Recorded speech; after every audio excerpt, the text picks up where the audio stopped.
Halo, kembali bersama kelompok kami, Arfian, Lailatu, Lili, dan Sekar, yang akan membahas teori belajar. Pada presentasi kali ini, kami akan menceritakan tentang berbagai teori dan penerapannya dalam pembelajaran.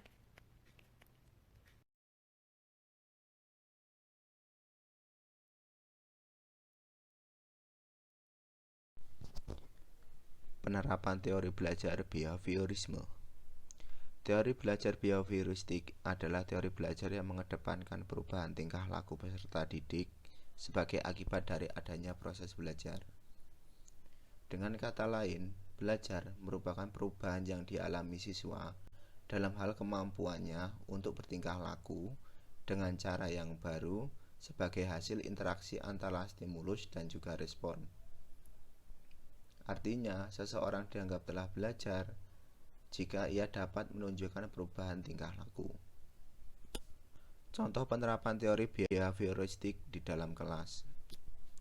Guru menjelaskan pengertian dan jenis-jenis dari pasar modal. Kemudian, guru menunjuk salah satu siswa untuk menjelaskan kembali pengertian dari pasar modal.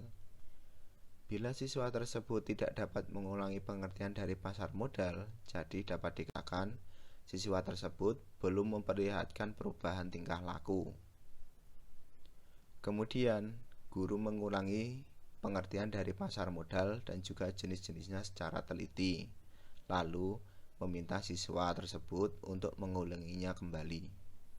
Bila siswa tersebut dapat menjelaskan pengertian dari pasar modal, jadi dapat dikatakan siswa tersebut sudah bisa dikatakan belajar karena menunjukkan respon dari adanya stimulus tadi.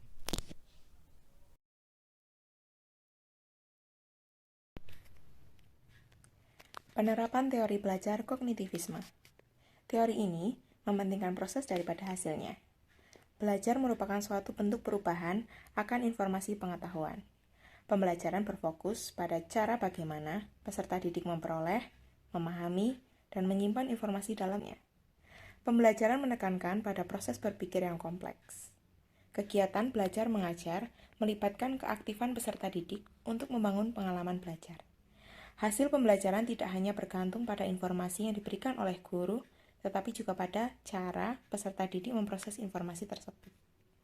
Teori ini adalah dapat menambah informasi siswa, meningkatkan kepercayaan diri siswa, dan kemampuan belajar seumur hidup. Contoh penerapan teori kognitivisme dalam kelas. Kelompok kami memilih materi kebutuhan SMA kelas 10. Yang pertama, meminta siswa refleksikan pengalaman mereka melalui pembuatan jurnal atau laporan harian tentang kegiatan apa saja yang mereka lakukan. Misalnya membuat diary of needs atau jurnal kebutuhan harian yang berisi berapa uang saku mereka dan apa saja yang mereka belanjakan. Lalu mereka menuliskannya, berapa uang saku harian yang didapatkan, dengan apa saja yang dibeli setiap harinya. Lalu, kita mendorong diskusi berdasarkan apa yang diajarkan dengan meminta siswa untuk menjelaskan materi pembelajaran di depan kelas dan ajak siswa lainnya untuk mengajukan pertanyaan. Misalnya, mengelompokkan barang-barang yang dibeli dalam jenis-jenis kebutuhan. Lalu, membantu siswa menemukan solusi baru untuk suatu masalah untuk mengembangkan cara berpikir kritis. Minta siswa untuk memberikan penjelasan tentang ide atau pendapat yang mereka miliki. Misalnya, siswa meminta tambahan uang saku. Dan kenapa uang saku yang sudah didapatkan selalu kurang? Membantu siswa dalam mengeksplorasi dan memahami bagaimana ide-ide bisa terhubung. Misalnya, siswa dapat menemukan faktor apa yang membuat uang sakunya berkurang terus atau kurang. Ternyata kebutuhannya sebagai manusia yang tidak terbatas. Meningkatkan pemahaman dan ingatan siswa melalui penggunaan fantasi dan permainan dalam menyampaikan materi. Misalnya, siswa membuat klip semua print out foto kebutuhan dalam papan. Penerapan teori belajar konstruktivisme. Teori belajar konstruktivisme adalah teori belajar yang mengedepankan kegiatan mencipta serta membangun dari sesuatu yang telah dipelajari. Mengapa demikian? Kegiatan membangun bisa memacu peserta didik untuk selalu aktif, sehingga kecerdasannya akan meningkat. Teori ini mencerminkan bahwa peserta didik memiliki kebebasan berpikir, Dalam hal ini, siswa dapat memanfaatkan teknik belajar apapun, asal tujuan belajar dapat tercapai. Contoh penerapan teori konstruktivisme di dalam kelas. Misalnya, peserta didik diberikan sebuah kasus yang sederhana terjadi saat ini terkait dengan konflik yang terjadi antara negara Rusia dan Ukraina, di mana kedua negara tersebut adalah penghasil gandum terbesar dunia.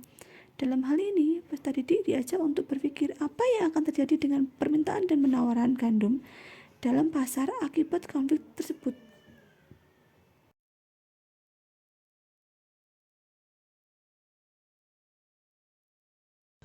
Model pembelajaran konstruktivisme. 1. Problem-based learning. 2. Project-based learning. 3. Inquiry learning. 4. Discovery learning. 5. Science, Technology, Engineering, Art, and Mathematics.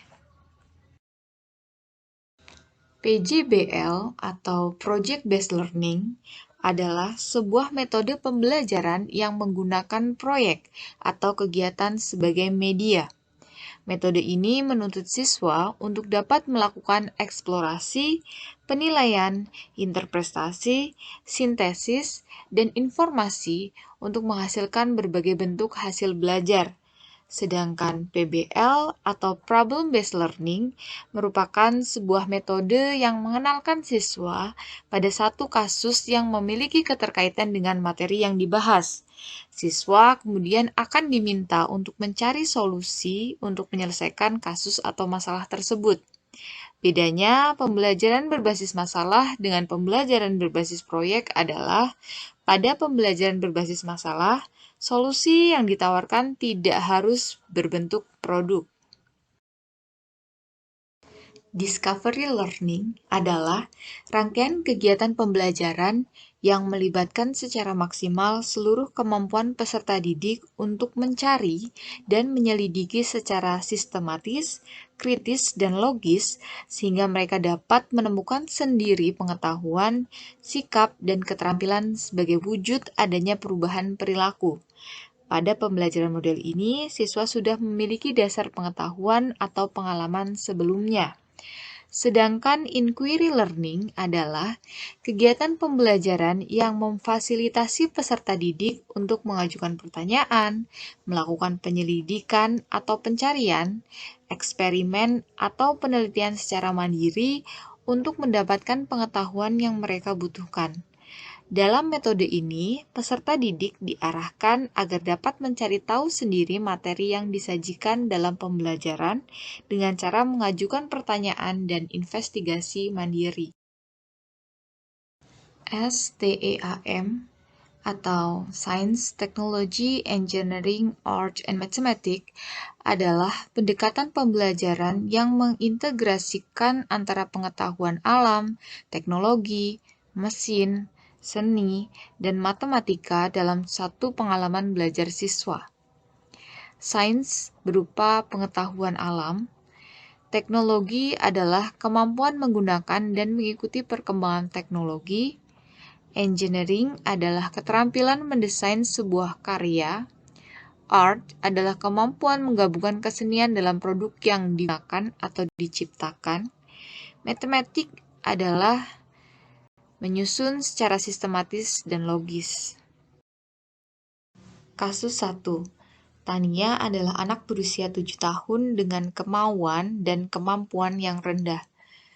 Model pembelajaran yang tepat digunakan adalah behavioristik dengan keteladanan yang baik dari guru.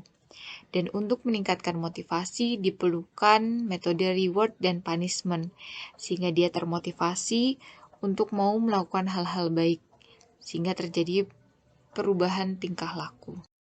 Kasus 2 Samuel, anak berusia 10 tahun yang bekerja keras untuk menjaga harga dirinya pada tingkat tinggi, tetapi memiliki rasa takut akan gagal yang kuat. Model pendekatan pembelajarannya menggunakan humanistik. Untuk meningkatkan motivasi, tanamkan growth mindset. Kasus 3, Sandra. Anak berusia 13 tahun yang tenang di kelas dan meremehkan keterampilan mereka. Model pendekatan pembelajaran yang digunakan adalah konstruktivisme. Untuk meningkatkan motivasi, dilakukan pembelajaran, siswa dapat diajak berdiskusi dan bekerja sama dengan temannya.